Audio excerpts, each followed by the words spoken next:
अभी कुछ दिन पहले मीर मौसम को और मीर फतेह को और आरब भट्टी को इश्तिहारी करार दिया था। मैं उसके खिलाफ बोलूंगा। इसमें कोई मेरा दुश्मन बन जाए, कोई मेरे खिलाफ हो जाए, इससे मुझे कोई फर्क नहीं पड़ता। अगर कैसर भट्ट साहब ने तारीफ किया तो मैं उनका शुक्रिया अदा कर सकता हूँ। ये लोग माशरे के नसूर हैं। अब जो सुलह करने की बात है ना, एक बहनोई मर गया, बलाज कत्ल हो गया, टीपू कत्ल हो गया, उसका बाप कत्ल हो गया। मेरी तीफी भट्ट साहब के बहनोई की जब डेथ हुई थी तो सबसे ज्यादा शोर मैंने डाला था। 30 साल की दुश्मनी 30 घंटे में खत्म नहीं होती। अस्सलाम वालेकुम जी, मुझे अली रज़ा शराजी कहते हैं और आप अपना चैनल ARS पाकिस्तान देख रहे हैं। जैसा कि आपको पता है कि मेरे साथ बैठे हैं सैयद फुरकान शाह। इन्होंने काफी अरसे से यूट्यूब पे जो है अपना तज्जिया पेश करना शुरू कर दिया है और हर आमो खास की जुबान पर इनका नाम रहता है। और कुछ अर्सा पहले आप लोगों ने देखा होगा कि कैसर भट्ट ने इनकी बड़ी तारीफ की है।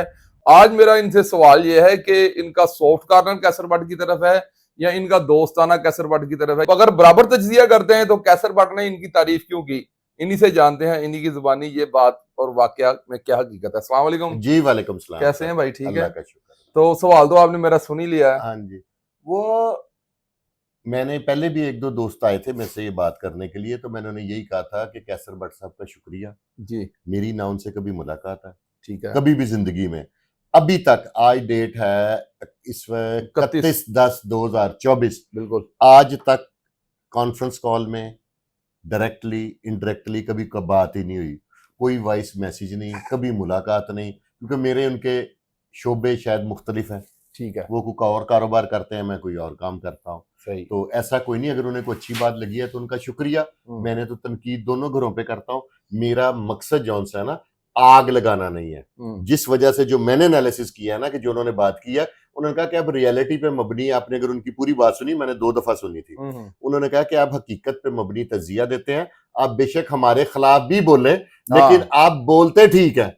इंफॉर्मेशन इंफॉर्मेशन सेल, क्योंकि सबसे पहले किसी को इल्म में ये नहीं था कि कैसर भट्ट साहब ने जमानत कराई है। ये बात सबसे पहले मैंने कही थी। उसके बाद मेरी बात के बाद उन्होंने आके कहा कि मैंने जमानत करवा ली है, क्योंकि मेरे पास मैंने डॉक्यूमेंट्री एविडेंस के साथ बात की थी। मैं ऐसी बात करना भी नहीं चाहता।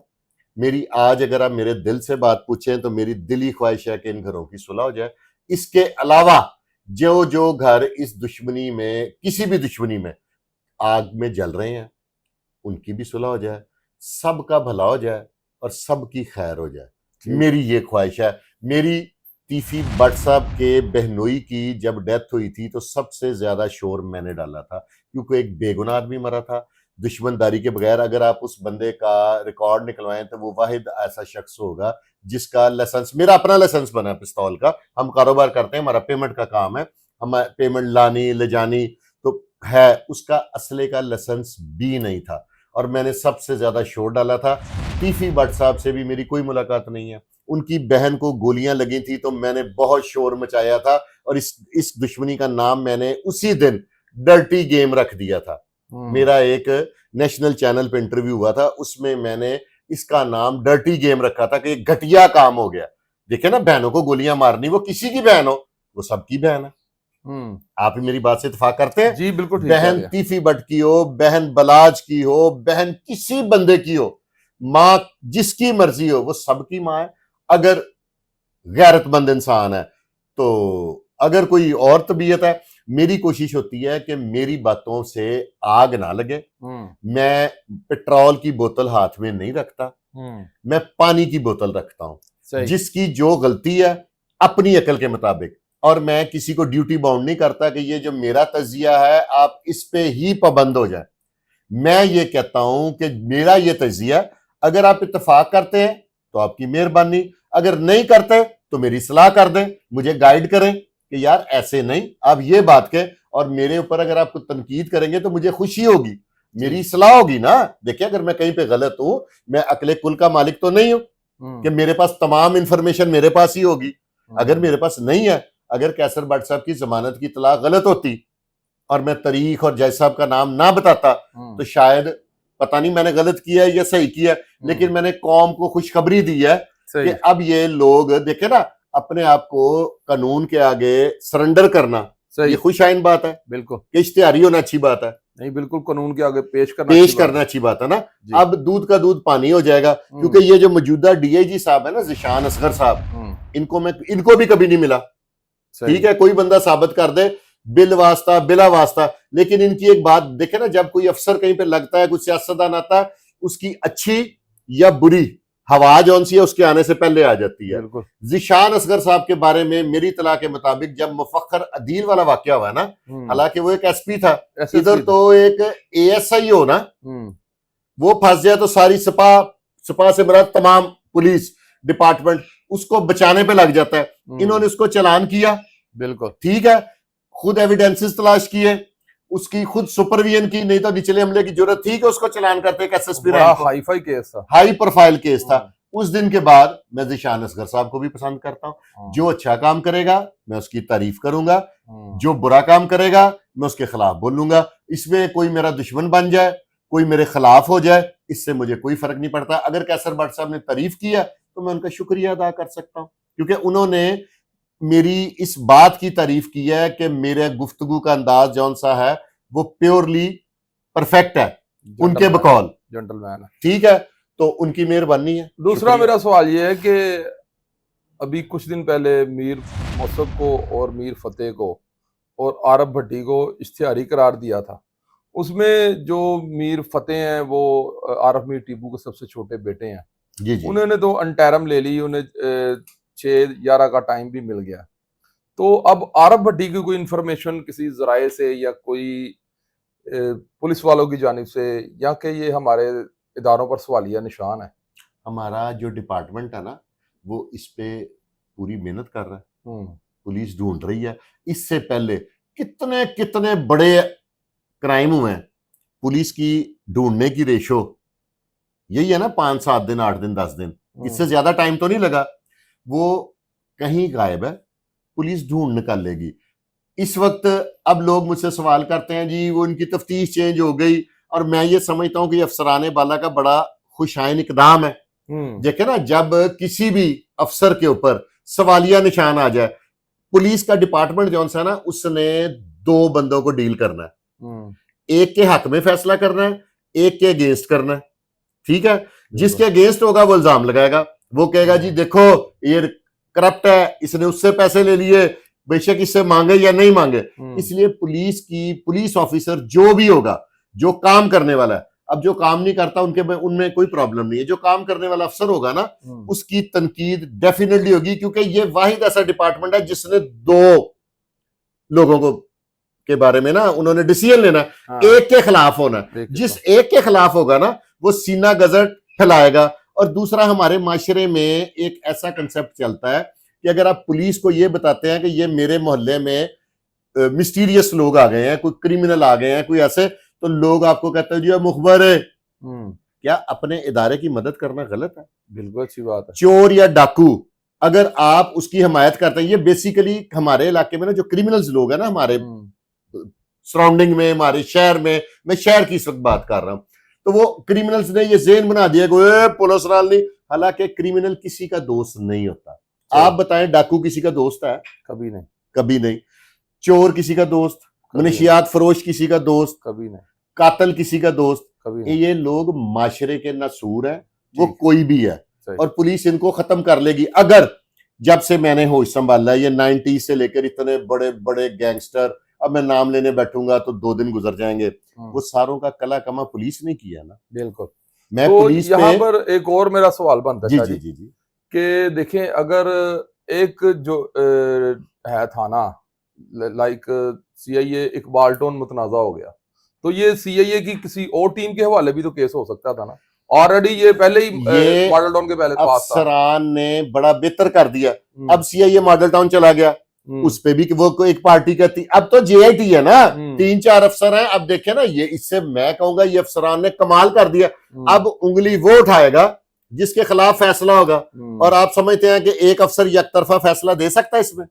कभी नहीं, नेवर है, कोई नहीं देगा। बड़े बड़े सीनियर अफसर, और जो ऊपर इस वक्त डीआईजी इन्वेस्टिगेशन है ना, आप समझते होंगे कि शायद मेरा उनसे बड़ा तल्लक है, या मैं उनको जानता भी नहीं, लेकिन उनका वो जो काम फखर दिल वाला, उसकी वजह से मैं इनको रिस्पेक्ट देता हूं। सुलह के बारे में क्या देखते हैं आप? 30 साल पुरानी दुश्मनी है। मैं सबको ये कह रहा हूं, सुलह की प्रोग्रेस चल रही है। आपको भी पता है ABCD कई बंदों के इस वक्त मोबाइल बंद है, कोई दुबई गया, कोई किसी ले वो कोई वहां से दुआ कराने तो नहीं ना गए, कोशिशें जारी हैं। 30 साल की दुश्मनी 30 घंटे में खत्म नहीं होती, 30 दिन में भी नहीं होती। अगर ये 6-7 माह 10 माह भी लग जाए, ये हल हो जाए, तो मैं समझूंगा कि ये हमारे ऊपर और इन घरानों के ऊपर अल्लाह ने खास करम कर दिया, क्योंकि इस दुश्मनी में कई लोग मरे हैं। अब जो सुलह करने की बात है ना, एक बहनोई मर गया, बलाज कत्ल हो गया, टीपू कत्ल हो गया, उसका बाप कत्ल हो गया, ये कत्ल तो नजर आ रहे हैं। जो बीच में कई लोग कत्ल हुए इस दुश्मनी की वजह से, क्या उनको ये लोग साथ लेकर नहीं चलेंगे? बिल्कुल, इनको उनसे भी मुशावरत करनी पड़ेगी, नहीं तो ये दुश्मनी खत्म हो जाएगी तो उनकी नए लोगों से पड़ जाएगी। इसलिए इसको वक्त लग रहा है, इसको वक्त दें। और साथ मुस्बत लोग दुआ भी कर रहे हैं, और मैं भी दुआ गूं कि अल्लाह करे कि काश किसी तरीके से ये सुलह हो जाए। क्या समझते हैं कौन इस सुलह में पहला कदम या पहला हाथ आगे बढ़ाएगा? तीफी बट ग्रुप या मीर मौसफ ग्रुप? ये दोनों नहीं बढ़ाएंगे। लाहौर शहर है ना, लोग ये बीच में से चाहते होंगे सुलह करनी, लेकिन लोग नहीं करने देंगे। पहलवान जी हो देखो, ये जो साथ नहीं होते हमनवा, जो कवालों के साथ बैठे, इस तरह के जो हमनवा, इसमें एक रीजनेबल आदमी देखे ना, जब आप एक प्रोसेस से गुजरे ना हो, ठीक है, तो आपको उस बात में मुशाहिदे से वो अकल नहीं आती जो तजर्बे से आती है। ठीक। सुहेल शौकत भट्ट साहब इस प्रॉब्लम से गुजरे हुए हैं, उन्होंने पर्चे भी फेस किए होंगे, अपने प्यारों की लाशें भी उठाई होंगी, वो इस दर्द को समझते हैं, इस दुश्मनी की आग को समझते हैं। जब इस लेवल का बंदा बीच में पड़ता है ना, तो कुछ ना कुछ होता जरूर है पॉजिटिव। लेकिन ये 30 साल का, जिसे कहते हैं ना पंजाबी में खलारा है, इसमें सिर्फ ये लोग इन्वॉल्व नहीं है जो इनके साथ मरे हैं। जैसे टीपू पे जब हमला हुआ था कचहरी में, तो साथ जो 5-6 बंदे कत्ल हो गए थे, क्या ये उनको लेके नहीं चलेंगे? नहीं, वो उनकी मुकमका हो गया हुआ तीफी बट के साथ हो गया हो, लेकिन फिर भी काफी लोगों के, और इस तरह कई लोग मरे हुए हैं, कई मामला आता है, बड़ा कुछ है। टीपू ट्रका वाला पर 2003 में अटैक हुआ, ऐसा भी आपने बताया, मुझे भी पता है। तो क्या अल्लाह ना करे दूसरी मर्तबा भी अटैक होने की कोई खदशा, कोई ऐसा कोई डर खौफ है? बिल्कुल हो सकता है। देखे ना, और भी तो कोई लोग इनके दुश्मन होंगे। ठीक है, मैं तो पहले दिन से तमाम इदारों से रिक्वेस्ट कर रहा हूं कि कोर्ट की हद तक कोई भी है, वो तीफी बट आए, वो गोगी बट आए, वो बलाज फैमिली में से कोई आए, वो कैसर बट फैमिली में से, उनको फुल प्रोटेक्शन दें, ताकि इसमें हमारे इदारों पे भी सवालिया निशान है। क्या इससे पहले कोर्टों में हमले नहीं हुए? अदालतों में क्या क्या नहीं हो गया? तो इसलिए मेरी एक रिक्वेस्ट है कि जरा कुछ ऐसा कर दें कि अब दोबारा ऐसा कोई खबर ना बन जाए, क्योंकि अब अगर खुदा ना खास्ता कोई और काम हो गया ना, तो 200-250 लाहौर के नए यूट्यूबर चैनल बन जाएंगे, जो इस दुश्मनी की वजह से पहले भी बड़े बन गए हैं। तो ये जो आप बार बार ये तज्जिया करते हैं कि कुछ लोग हैं जिन्होंने इस दुश्मनी की वजह से यूट्यूब चैनल बना लिया है, तो आप उनका खुल के नाम क्यों नहीं लेते? मेरी किसी से क्या दावत है? आपके ज़हन के मुताबिक किसने ये चैनल बनाया है? मुझे नहीं पता। इस दुश्मनी में जिसने कि आपने सोचा है कि ये दुकान खुल गई है ना। देखें, मैं इस दुश्मनी के अलावा भी बोलता हूँ। हाँ। मैं बहुत से टॉपिक्स पे बोलता हूँ। अगर मेरे पास कोई टॉपिक ना हो, अल्लाह करे इनकी सुलह हो जाए। लॉरेंस बिश्नोई पे बोलते हैं आप? लॉरेंस पे भी बोलता हूँ मैं, वो गलत कर रहा है। और उसका वो किरदार मैंने लॉरेंस बिश्नोई का नंगा किया, जिसके बारे में किसी को नहीं पता था। खालिस्तान के लिए उसे लॉन्च किया गया, as a Hindu Dawn launch किया। जिसने किया, मैंने उनका भी नाम लिया। ठीक, मैं तो सबके बारे में बात करता हूँ। अब लॉरेंस बिश्नोई के ने जिनका कत्ल किया, वो बाबा जो थे सिद्दीकी, उनके घर वाले मुझे अप्रिशिएट कर दे तो लॉरेंस मेरा दुश्मन बन जाए, तो इसमें मेरा तो कोई कसूर नहीं है। हमारे जराये के मुताबिक गोगी बट भी इंटरम करवा लें, आपको कुछ इंफॉर्मेशन है इसके बारे में? मेरा ना इनमें से किसी घर से कोई राब्ता ना था, ना है, और ना मेरा ऐसा कोई उनसे, मेरा बिजनेस से रिलेटेड वो ऐसा कोई बिजनेस करते नहीं कि उनका मेरा कोई राब्ता हो जाए। ठीक है, तो ये इंफॉर्मेशन है हमें कि 4-5 दिन तक सबको होना चाहिए। मेरे लिए ना, जो मेरी इतला है, क्योंकि इनका जो प्रीवियस रिकॉर्ड होता है ना बंदे का, जो DIG इन्वेस्टिगेशन का प्रीवियस रिकॉर्ड है ना, मुझे उम्मीद है कि कोई बेगुनाह चलान नहीं होगा और कोई गुनाहगार बचेगा नहीं। ठीक। ये मेरा तो दावा ये तो और पहले रिक्वेस्ट से भी ही और दुआ भी है। पेशन गोइयां हो रही हैं कि जी गोगी भट्ट जो है वो इनोसेंट हैं, वो अड्डे वाले भी यही कहते हैं। ये तो करनी नहीं चाहिए। हाँ, ये पेशन गोई करनी ये नहीं अड्डे वाले चाहिए। कह रहे हैं, वो ये बच्चू पहलवान और दूसरे तीसरे कह रहे हैं। पता नहीं मेरे हाँ, लम्हे नहीं, मैंने नहीं खुद सुनने इंटरव्यू में, किया है मैंने नहीं और सुनने उन में आया। लोगों ने में से ये कहा था कि इन दोनों जो कजन ब्रदर हैं आपस में, तीफी भट्ट और गोगी भट्ट की भी आपस में बनती नहीं है, और हमें पता है। बहरहाल फिर भी ये पुलिस के प्रोसीजर से होके ही आए। ये ऐसा कानून है ही कोई नहीं। हाँ। जितना बड़ा मर्जी ताकतवर आदमी ना, आपने देखा इधर साबिक वजीर आजम को भी अदालत से जमानत करानी पड़ी है। बिल्कुल ये एक प्रोसेस है। जिसका FIR में नामजद मुल्जम हो गया जी, उसको इस प्रोसेस से गुजरना पड़ेगा, वो कोई भी है। बिल्कुल। तो जी नाज़रीन, जैसा कि आपने सुना कि जिस पर भी FIR होगी उसे अदालत के प्रोसीजर से गुजर कर और अपनी बेगुनाही साबित करनी पड़ेगी। ये थे फुरकान शाह साहब, और इसी के साथ हमें दीजिए इजाजत और देखते रहिए ARS पाकिस्तान। पाकिस्तान जिंदाबाद।